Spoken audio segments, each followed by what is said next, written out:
Buat kalian yang mau mensupport channel ini dengan donasi atau emang sekedar mau beli mimin kopi, kalian bisa pilih antara Super Thanks atau Saweria. Gue sih nggak masalah kalian pilih yang mana. Cuma kalau bisa lewat Saweria aja. Soalnya kalau YouTube potongannya gede 30%. Kalau Saweria cuma 5%. Untuk link Saweria kalian bisa klik aja di atas kanan nih, atau bisa cek di kolom deskripsi. Tapi kalau mau support, nggak harus donasi kok. Dengan kalian nonton sampai habis dan memberikan like pada video ini, itu udah ngebantu banget buat support channel ini. Oh iya, kalian juga bisa join nih ke grup Telegram komunitas cerita manhwa yang baru. Untuk linknya, gue tampilin di layar ya. Tapi kalau malas ngetik, cek aja kolom deskripsi. Di sana, kalian bisa sharing nih topik seputar manhwa dan kawan-kawan, dan juga ketemu teman baru. Kalau mau info terbaru dari Mimin, misalnya upload kapan atau misalnya ada telat upload, Mimin pasti akan langsung infokan di Telegram. Makanya, jangan lupa join ya. Nggak perlu berlama-lama lagi, kita mulai aja ceritanya.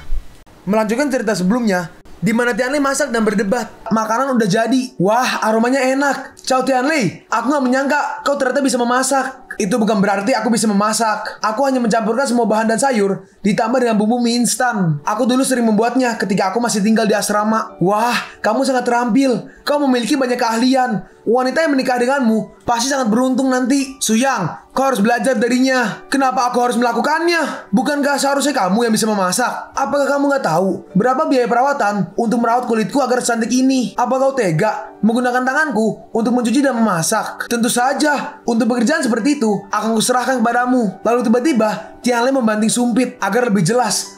Aku nggak peduli jika kalian ketua, CEO, manajer, orang elit, dan sebagainya. Hari-harimu sebagai orang kaya kelas atas tentu sudah berakhir. Aku nggak butuh rekan tim yang nggak berguna. Setidaknya mereka harus bisa membantu dalam beberapa hal dan tidak menjadi beban bagi yang lain. Gak ada seseorang pun di sini yang akan memanjakan kalian. Jika kamu menginginkan sesuatu, maka jangan menyuruh orang lain. Jika kalian nggak suka, kalian boleh pergi.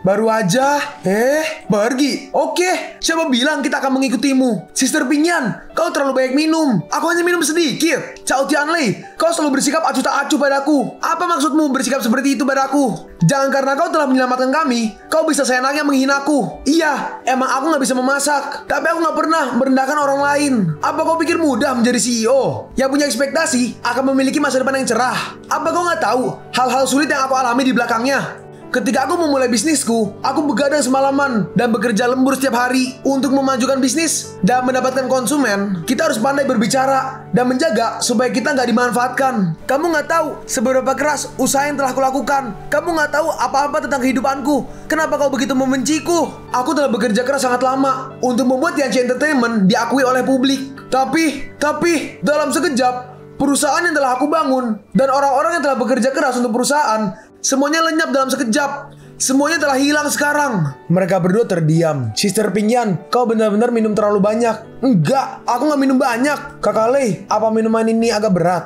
Sedikit. Yuxin, jangan tinggalkan aku. Aku nggak punya apa-apa sekarang. Aku hanya punya kamu aja. Iya, aku tahu. Percayalah, aku gak akan meninggalkanmu. Zombie emang mengerikan, tapi aku juga bisa bertarung. Aku percaya kita bisa hidup tanpa bantuan seorang pria. Ayo kita pergi besok, biar aku yang melindungimu, oke? Iya, oke, Sister Pinyan. Kau adalah yang terbaik. Aku akan mengikutimu. Cao Tianli benar-benar menyebalkan. Sombong, kasar lagi. Aku belum pernah melihat pria yang penuh dengan kebencian terhadapku sepanjang hidupku ini. Ketika aku memikirkannya, aku ingin... Sister Pinyan, istirahatlah sebentar. Aku akan mencari pakaian untukmu. Setelah itu, Pinyan tertidur. Lalu dia bangun. Aduh, bukankah aku sedang makan? Kenapa aku ada di sini? Ngomong-ngomong, lalu dia ingat apa yang dilakukan saat mabuk. Aduh, apa yang telah kulakukan?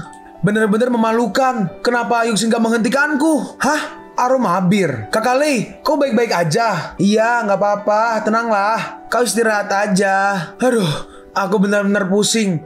Jenis bir apa yang telah aku minum ini? Kalau dipikir-pikir lagi, terakhir kali aku minum saat masih di asrama bersama Wupin. Aku minum dan makan hotdog bersamanya. Akan lebih lengkap jika seandainya kita bisa berkumpul bersama. Aku nggak tahu tentang kabar mereka. Apakah Wupin, Tongsi, dan yang lainnya baik-baik aja? Apa mereka dalam kondisi aman sekarang? Dan Shen Xinyu. Lalu Tianli melihat ke dalam kamar. Ternyata itu adalah kamar Pinyan. Pinyan sedang ganti baju. Saat dia melihat, karena Tianli lagi mabuk, dikira itu Shen Xinyu. Shen Xinyu. Siapa? Tianli. Itu benar-benar kamu. Hei, jangan masuk. Jangan lihat.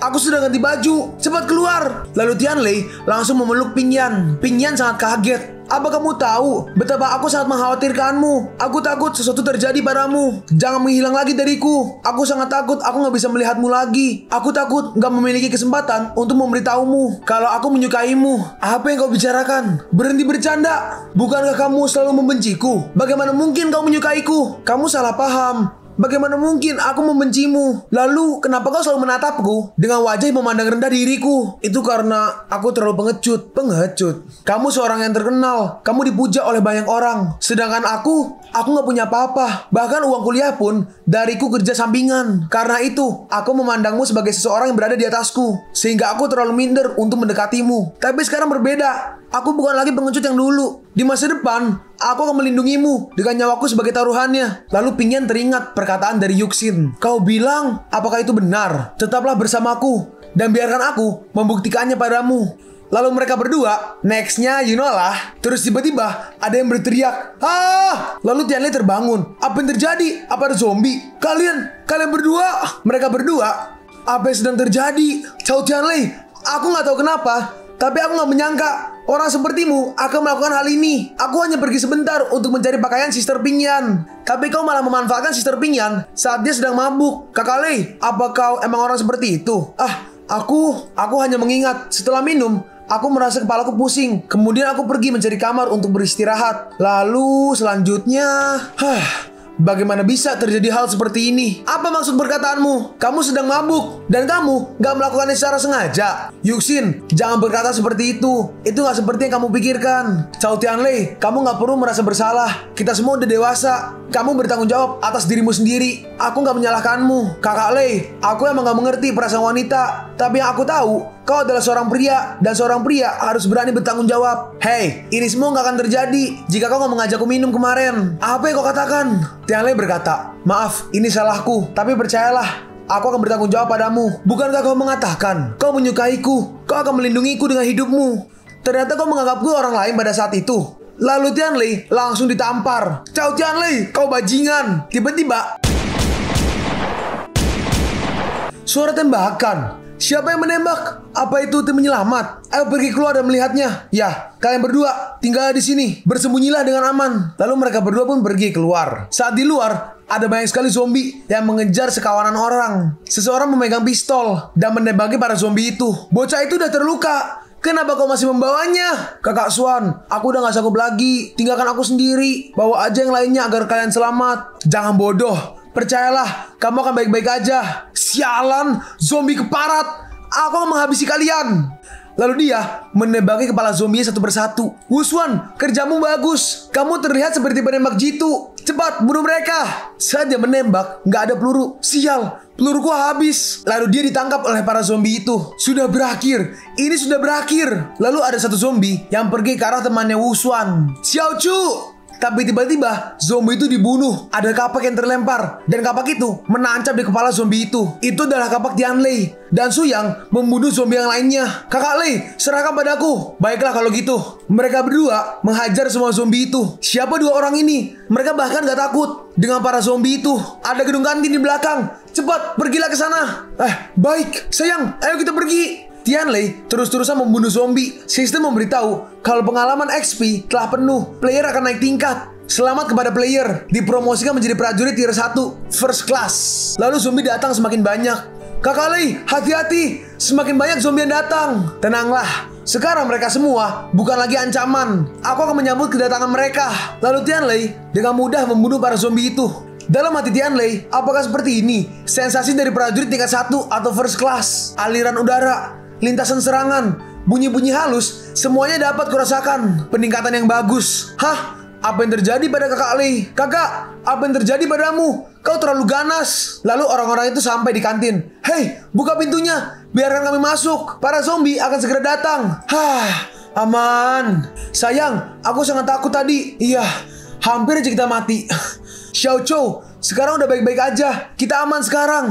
Xiao Chou, Sister Ping Yan, hati-hati. Ternyata orang itu mati. Jangan takut, luka Xiao Chou bukan karena digigit zombie, tapi dia terluka karena preman yang kita temui tadi. Jadi dia gak akan berubah menjadi zombie. Pria yang di kiri berkata, Wuswan, Apa kau udah lupa pada zombie di luar sana? Kita harus mencari sesuatu untuk menahan pintu masuknya. Jika tidak, zombie-zombie itu akan segera ke sini. Wanita itu berkata, iya benar. Kita harus menutup semua pintu di sini. Hei, bagaimana mungkin melakukan itu? Orang-orang kita masih ada di luar. Kamu belum melihatnya. Ada banyak zombie di luar sana. 2 orang itu sedang dikepung. Mereka pasti udah mati sekarang. Apa yang kau lakukan? Sini bantu. Jangan berdiam diri. Kamu dibayar oleh ayahku untuk melindungiku. Jika sesuatu terjadi padaku, ayahku pasti akan membuat perhitungan denganmu. Lalu dengan gampang, Tianlei menendang pintunya dan pintunya terbuka. Mereka kaget. Siapa yang kau bilang mati, ha? Kau benar-benar masih hidup. Sayangku, apa kau baik-baik aja? Aku sangat khawatir ketika orang itu mengatakan kalau kau udah mati. Tentu saja aku baik-baik aja.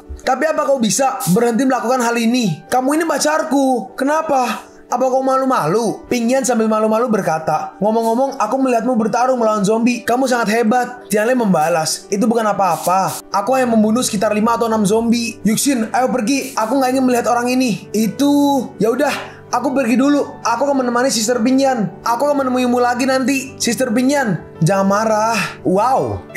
Sayang, bisakah pintu dan jendela ini kita blokir aja semua? Hah? Blokir? Iya, tentu aja. Itu harus diblokir. Hei, apa yang kalian lakukan? Ayo bantu aku. Kamu nggak perlu takut. Semua zombie di luar telah mati. Dan untuk sementara, kita akan aman di sini. Kalian jangan membual. Gak mungkin bagi kalian berdua untuk membunuh semua zombie yang ada di luar. Mereka pasti bersembunyi. Kalau kamu nggak percaya, sederhana aja. Pergilah keluar dan lihatlah sendiri. Lalu Tianlei melempar orang itu keluar. Hei, jangan tutup pintunya. Biarkan aku masuk. Biarkan aku masuk. Lalu pintunya dibuka. Aduh, sayang, apa kau nggak apa-apa? Ada yang terluka nggak? Yixiao, kau baik-baik aja. Bajingan, apa kau tahu siapa aku? Apa kau nggak takut padaku? Kau berani memperlakukanku seperti ini? Aku pasti akan melaporkan ini pada ayahku. Sayang, celanamu. Saking takutnya, orang itu sampai ngompol. Kamu sampai kencing dalam celana. Itu malu-maluin. Hei, kalau kamu nggak berbicara, nggak akan ada yang tahu. Pacarnya ditampar. Dan kamu, bukankah kau juga bisa mengalahkan zombie? Kenapa kau nggak menghajar mereka berdua saat mereka mengunciku di luar? Cepat, carikan aku celana. Ambil aja dari orang yang mati di luar sana. Aku hanya pengawal. Tujuanku hanya untuk menjaga keselamatan majikanku. Apa kau berani menentangku? Baiklah kalau begitu, aku nggak akan membayarmu kali ini. Kamu, pergilah. Lepaskan celana orang yang mati di luar sana. Yixiao, jangan keterlaluan. Apa? Ini bukan urusanmu. Apanya pengawal kelas A? Kamu lebih mirip pengawal sampah. Ayahku telah membayar mahal untuk menyewamu. Kau tunggu aja. Ketika ayahku kembali nanti, aku pastikan dia akan membuat perhitungan denganmu. Ini semua karena salahmu. Jika seandainya kamu gak keluar dari mobil dan membeli bir, kita semua pasti gak akan diserang oleh para zombie itu. Jika kita gak berhenti waktu itu, 3 saudaraku gak akan mati. Dan kita juga gak akan ketinggalan pesawat. Xiaochu dan aku bekerja keras untuk melindungimu dari zombie. Tapi sekarang, kamu menganggapnya seperti sampah. Apa kau ini masih manusia? Lucu. Aku adalah majikanmu, dan kamu adalah pengawalku. Kenapa aku harus mendengarkanmu? Selain itu, kamu telah menerima uang dari ayahku. Udah sempatasnya kau melindungiku. Dan jika kau mati, itu udah sewajarnya. Karena kamu emang gak mampu.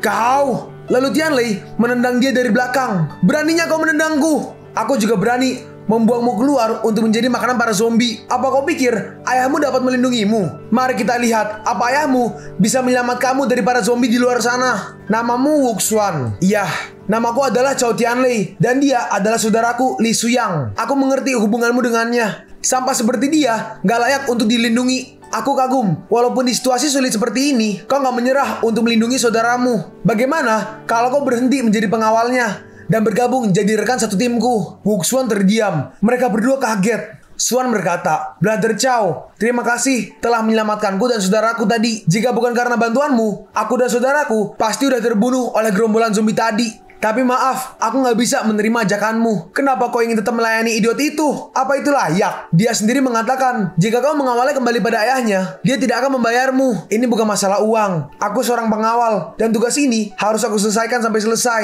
Gak peduli apapun, aku tidak akan meninggalkan tugas ini di tengah jalan. Ini bertentangan dengan pendirianku. Jika aku meninggalkan tugasku begitu aja. Kata-katamu cukup bijak, aku menghargainya. Oke, kalau majikanmu ini meninggal, apakah kontrak tugas antara kamu dan majikanmu itu otomatis batal? Hah?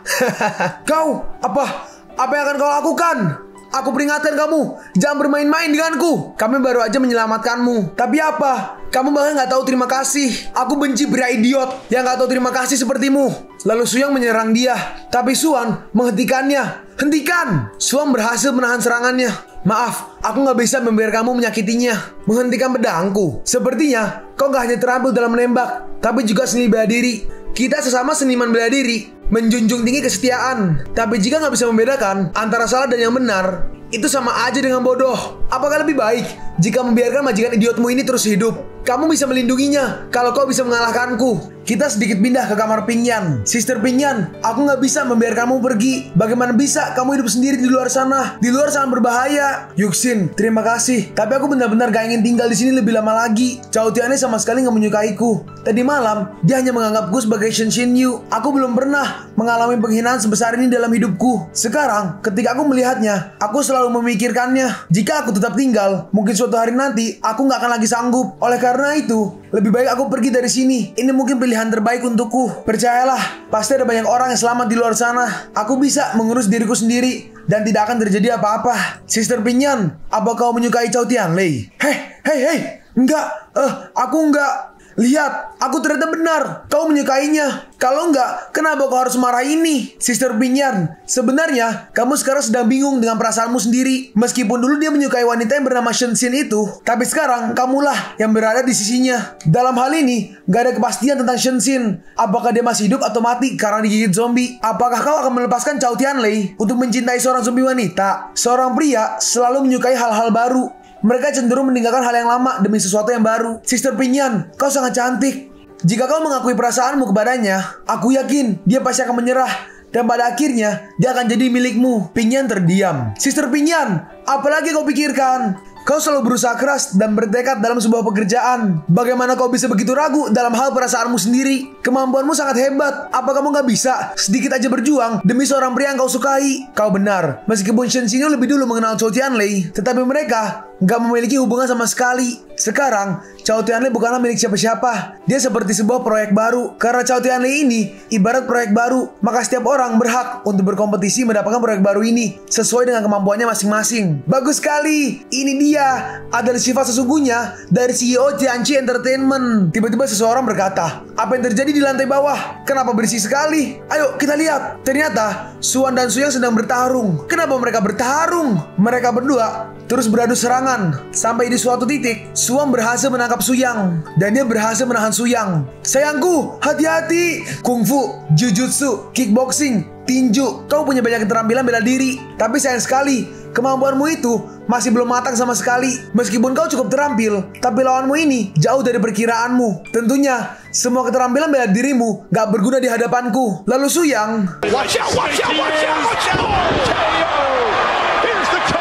Yeay! Lalu Tianlei menghampiri dua orang itu. Jangan. Yishao berkata, jangan bunuh aku gak bermaksud seperti tadi. Aku salah, gak tahu berterima kasih. Aku mohon jangan bunuh aku. Aku janji gak akan mengulanginya lagi. Wanitanya berkata, saudaraku, selama kau membiarkanku hidup, aku rela melakukan apa aja. Tolong jangan bunuh aku. Hidupmu itu gak berguna bagiku. Yang aku inginkan adalah dia. Selama kau membatalkan kontrak dengannya dan membiarkannya mengikutiku, aku akan membiarkanmu hidup. Bagaimana? Baiklah, gak masalah.